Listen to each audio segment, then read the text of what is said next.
সকলের কাছে অনুরোধ, যতটুকু শুনবো, যতক্ষণ শুনবো, পরিপূর্ণ মনোযোগ দিয়ে শুনবো। কেননা এটা আল্লাহর আদেশ, ইদা কুরিয়াল কুরআন ফাসতামিউ, যখন কোরআন বা কোরআনী কথা শুনো তো পরিপূর্ণ মনোযোগ দিয়ে শোনো। এটার উপরেই কিন্তু নির্ভর করে কথা আমার দিলে গাঁথবে কি গাঁথবে না। যত মনোযোগী হব তত কথা আমার দিলের ভিতরে গাঁথবে। আর দ্বিতীয় আরেকটা জিনিস, যত বেশি মনোযোগী হব তত বেশি আমলের তৌফিক মিলবে। শুধু মনোযোগী হলে চলবে না। কোরআন আরেকটা হুকুম দেয়, আনসিতু, পরিবেশটাকে বিলকুল নীরব নিঝুম রাখো। দুই শর্তের সাথে শুনতে হবে, পরিবেশও নীরব, আবার পরিপূর্ণ মনোযোগ। ইনশাআল্লাহ। মানুষের স্বভাব হলো, যার কাছে প্রয়োজন থাকে, মানুষ যার মুখাপেক্ষী হয় তার পিছ ঘুরতে দ্বিধা করে। এটা মানুষের জন্মগত স্বভাব। বুঝাইতে পারতেছি? মানুষের প্রয়োজন যার কাছে থাকে, বা মানুষ যার কাছে আশা রাখে যে এইখানে গেলে হয়তো কিছু হবে, তার পিছে ঘুরতে কখনো দ্বিধা করে না। জুতার পরে জুতা শেষ করে, ঘন্টার পর ঘন্টা ব্যয় করে, মাসের পর মাস ব্যয় করে, বৎসরের পর বৎসর ব্যয় করে। এমনকি আমাদের সমাজে দেখা যায় কেউ জান পর্যন্ত দিতে প্রস্তুত থাকে। আরেকটা শব্দ বলি, যার সাথে স্বার্থ জড়িত, মানুষের স্বার্থটা যার সাথে জড়িত, তার পিছে ঘুরতে সে দ্বিধা করে না। এমনকি জান দিতেও দ্বিধা করে না। এটা মানুষের স্বভাব। শুধু এক জায়গায় ব্যতিক্রম, শুধু এক জায়গায়, ভালো মতে বোঝেন কিন্তু, এক জায়গায় ব্যতিক্রম। অথচ মানুষ সবচেয়ে বেশি প্রয়োজন রাখে আল্লাহ। কি সত্য তো? হ্যাঁ, শ্বাসে শ্বাসে আমরা আল্লাহর মুহতাজ।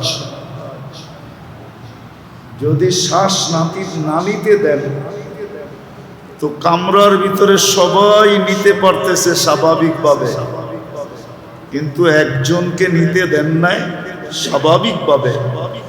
দেখা গেছে সে অক্সিজেন লাগায়া বসে আছে, ঠিক না?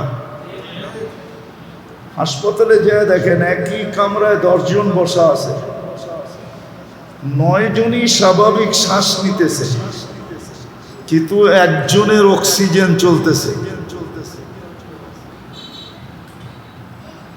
আল্লাহ মাত্রাকে ডাউন করে দিছে, এখন আর সে স্বাভাবিক নিতে পারতেছে না।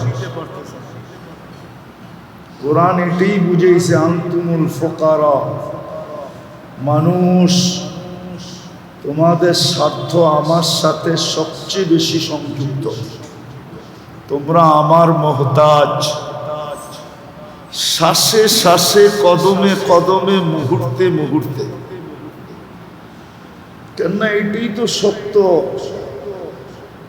এটাই তো সত্য। মারে আল্লাহ, বাঁচায় কে? মারে আল্লাহ, কেউ বাঁচাইতে পারে? আর বাঁচায় আল্লাহ, মারে কে? কেউ মারতে পারে না। ইউহয়ী ওয়া ইউমীত, হায়াত যার কুদরতি হাতে, মৌত যার কুদরতি হাতে, শ্বাসে শ্বাসে মোহতাজ। এই জন্য হাদিসে আছে, কিতাবে পাওয়া যায় সুস্পষ্ট, শ্বাস ছাড়তে দেরি ফেরেশতা জিজ্ঞাসা করতে দেরি করে না। আপনি ভাবছেন এখানে কন্ট্রোল রুম নাই? আমাদের শ্বাসের এখানে কন্ট্রোল রুম আছে, ভিতরে কন্ট্রোল রুম। কন্ট্রোল রুম চিনেন তো, যেখান থেকে শ্বাসকে কন্ট্রোল করে। ফেরেশতা জিজ্ঞাসা করে আমসিক আও আতরুক, আল্লাহ খোলা রাখবো না বন্ধ করে দিব?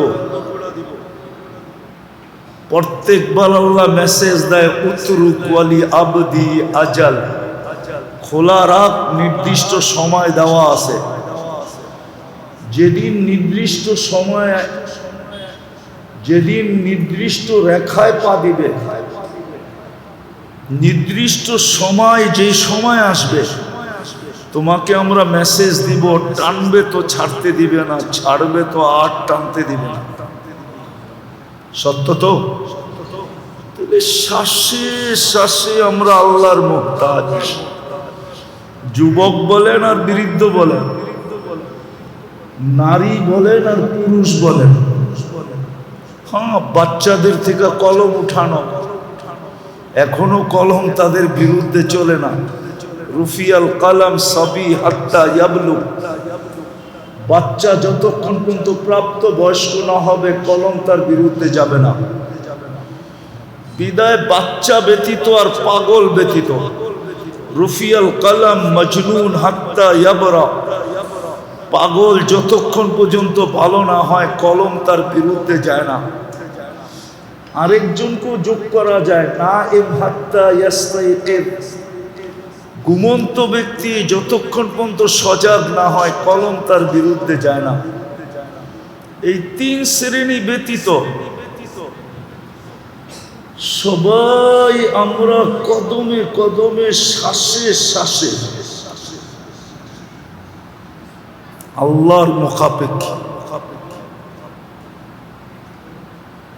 অথচ প্রশ্ন, যেইখানে আমার স্বার্থ ওইখানে আমি জান দিতে রাজি।